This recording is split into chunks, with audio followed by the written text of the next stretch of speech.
Bayangin lo adalah seorang fans berat dari anime Attack on Titan atau Shingeki no Kyoji, terus lo ngeliat sebuah anime yang cuplikannya kayak, wait, kok ini ceritanya agak-agak mirip nih kayak Attack on Titan. Nah, terus lo seneng banget dong, terus lo pengen nonton dong, terus pas lo nonton, gua keliru. Ekspektasi gue ketinggian, tapi ternyata gue tetap suka. Berikut adalah opini gue mengenai Kaiju Namba Hachi. Iya 8 bener.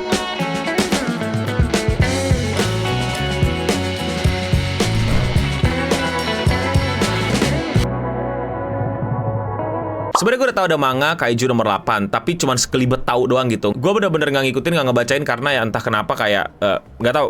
Nggak tertarik aja. Sampai akhirnya sebuah berita keluar bahwa Kaiju Namba Hachi akan menjadi anime pertama yang resmi tayang di Twitter. Ya beritanya jadi lewat ke gue gara-gara gue kan tiap hari mantengin berita gitu tentang sosial media. Dan tiba-tiba di sosial media yang super aneh ini tiba-tiba nayangin anime resmi. Kan aneh gitu. Udah namanya berubah jadi aneh, algoritmanya berubah jadi aneh, isinya orang-orang, gue nggak bilang isinya orang-orang aneh, cuman sosmednya yang aneh, karena kan namanya aneh tuh. Enggak lah, orang-orang di sana nggak mungkin aneh lah, kamu ini bisa aja. Nah akhirnya gara-gara berita itu gue kepoin deh anime ini dan gue tonton trailernya, terus kok kayak, wait, kok vibe-nya kayak Attack on Titan? Vibe yang gue maksud adalah peristiwa di mana ada orang yang pengen ngebunuhin kaiju, tiba-tiba malah jadi kaijunya. Kayak siapa? Betul, kayak Tokyo Ghoul. Siapa yang bilang kayak Attack on Titan? Saya tadi ya, saya kan bercanda. Lu serius-serius amat sih nonton video gue?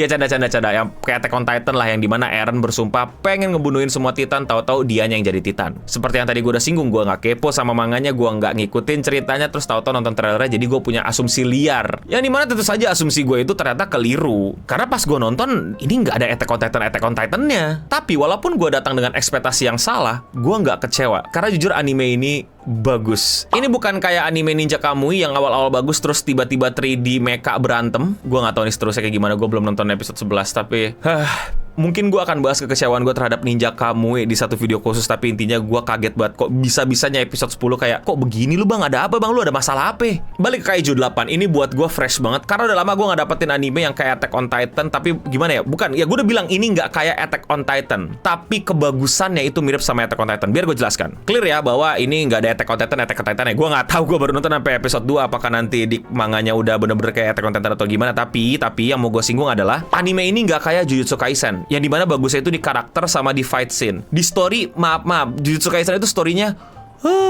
gue nggak tahu lu seberapa ngefans sama Jujutsu Kaisen, gue nggak tahu lu seberapa ngefans sama Gojo, sama cowok-cowok yang lu BL-in lainnya. Tapi cobalah jujur sama diri sendiri, sebagus apa sih cerita Jujutsu Kaisen? Apalagi kalau lu baca manganya sekarang, lu bakal kayak, what? Lu kalau baca Jujutsu sekarang ya itu kayak GG mau ngabisin siapa yang belum dikalahin Sukuna ya, biar Sukuna itu terbukti yang terkuat sampai nanti akhirnya kekumpul semua orang yang tadinya kalah sama Sukuna terus bersatu, terus menemukan One Piece, terus akhirnya mereka Kamehameha bareng gitu gara-gara mereka berhasil menciptakan Rasengan yang baru. Serius deh, buat lu pada yang ngebelain cerita Jujutsu Kaisen itu bagus, semoga udah terdaftar di BPJS lah pokoknya itu. Ada juga anime yang ceritanya bagus tapi animasinya itu dibikin kayak, oh iya udah ya. Sempat terjadi waktu awal-awal Attack on Titan pindah ke MAPPA. Ya terjadi juga di anime-anime klasik seperti Berserk dan lain-lain. Di 2024 anime cerita bagus dan animasi bagus itu ada di Frieren. Gua kira akan cuma berhenti di situ, mereka akan kembali mengeksploitasi isekai atau nyari mangaka yang fansnya banyak, dibikin animasinya bagus, ceritanya biasa-biasa aja ya udah. Kalau lu bilang nggak gitu terus segala macem, nyatanya industri banyak yang seperti itu. Kita lihat berapa banyak korban cerita bagus gambarnya B aja dan cerita B aja gambarnya bagus di industri anime ini. Nanti perdebatannya silakan di komen di bawah, tapi gue mau ngebahas Kaiju 8 nih jadi curhat banyak tentang anime nih. Di Attack on Titan kita bisa ngeliat cerita yang bagus, animasi bagus. Cerita juga bukan cuma shonen yang zero to hero, melainkan gue mendapatkan vibe baru sih dari karakter Kafka ini. Jadi Naruto-nya kita di sini itu adalah Naruto yang kayak apa ya, udah tua, terus kayak Akira Mendayo-nya udah nggak ada lagi gitu, jadi udah menyerah dia. Kita lihat Naruto di situ benar-benar kayak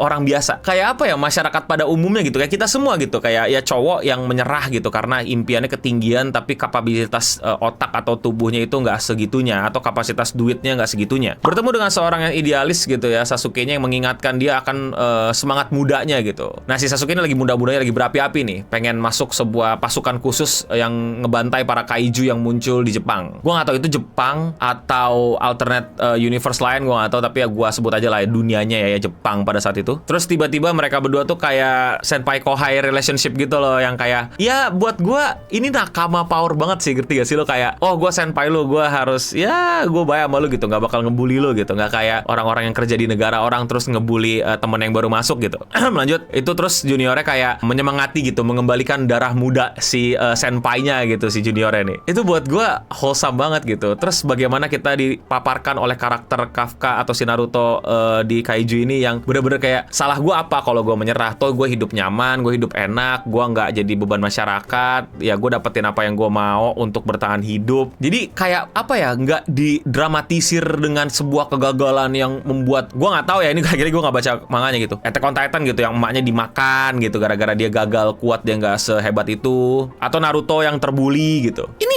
enggak, hanya kita gitu loh, kayak kita para wibu ini gitu, yang kayak ya kita udah berjuang semampu kita tapi ternyata tidak lolos. Ya udahlah, kita ya nggak menyerah, nggak tiba-tiba jadi apa incel gitu, atau jadi orang yang udah nggak mau nyentuh rumput gitu, terus hobinya nyelam Facebook aja gitu. Nggak, tetap kerja di pekerjaan yang bisa kita lakuin, terus ya udah bersantai aja sama hidup gitu loh. Nggak usah sampai yang depresi atau tiba-tiba punya dendam gitu, akan kubunuh semua gitu. Nggak, biasa aja, tapi dengan sedikit bumbu romantisme yang menurut gue klasik gitu loh. Teman masa kecil, gitu loh. Dulu aku punya teman perempuan yang kita bermimpi bersama gitu, tapi ya udah gitu, ternyata dia sebagai cowok malah dia yang gagal, padahal dia yang punya janji. Itu bentuknya tuh kayak apa ya, kayak lagi nonjokin ego cowok banget, tau gak sih lo, yang katanya cowok harus yang berhasil, cowok yang melindungi yang cewek gitu. Ini kebalikannya, malah cewek yang lindungin cowok. Yang apa-apa main 2024 cewek lebih kuat daripada cowok, ya udah, emang kenapa? Dan faktanya bisa seperti itu kan, makanya ini ego cowoknya lagi ditonjok-tonjokin di anime ini. Seru aja gitu ngeliatnya, kayak up and down-nya gitu loh. Bukan yang pencundang-pencundang amat lalu menyerah lalu mengutuk dunia, bukan juga orang idealis yang penuh dendam dan mengutuk dunia gitu. Bener-bener salah rimang ya kayaknya, apa ya, orang kerah putih kerah biru gitu ya, yang hidup biasa-biasa saja, tiba-tiba digigit nyamuk, tahu-tahu berubah jadi kaiju. Nah itu, disitulah serunya. Dari itu semua yang gue suka komedinya sih. Anjir, komedinya tuh bener-bener fresh, lucu banget. Komedinya yang bener-bener niat banget. Bahkan gue mau apresiasi itu animatornya, semua yang gambarin, buset, gambar monsternya, detailnya pak, nggak cuman kosong doang atau kulit doang gitu, mata dibikin bagus banget pas close up. Tai men, tai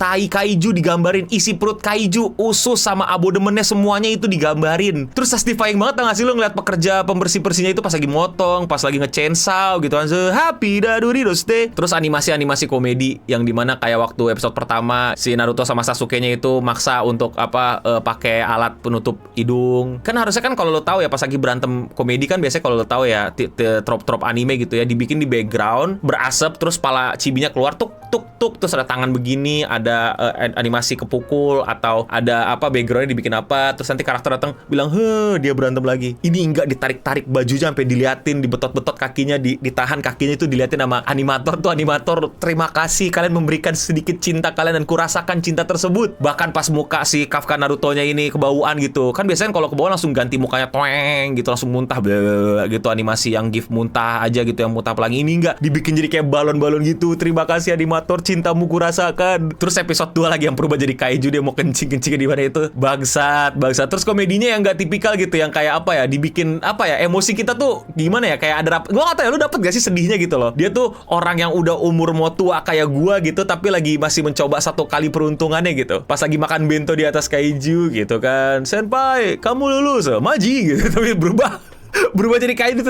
lucu banget anjir. Supaya itu man, it's so fresh. Oh ya, banyak orang mengkritik tentang openingnya. Gue pribadi nggak menikmati, tapi gue nggak masalah sama 3D, ngerti nggak lo? Jadi banyak orang di internet itu ngeritik openingnya Kaiju 8 itu terlalu 3D gitu dan lain-lain.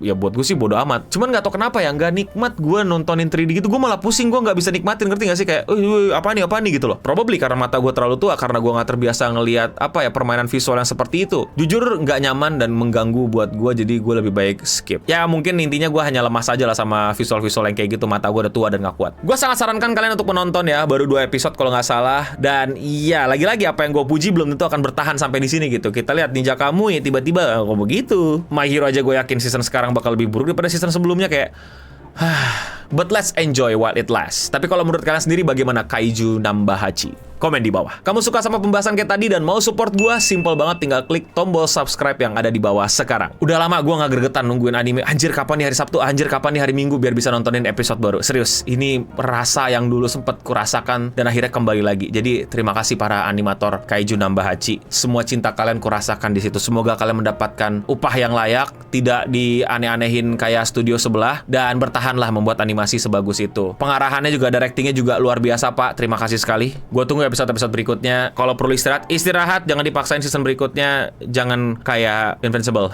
season 2-nya patah. Sekian Radio Singa untuk episode kali ini. Gue Nobening pamit undur diri, dan untuk kita semua, stay clean and sound.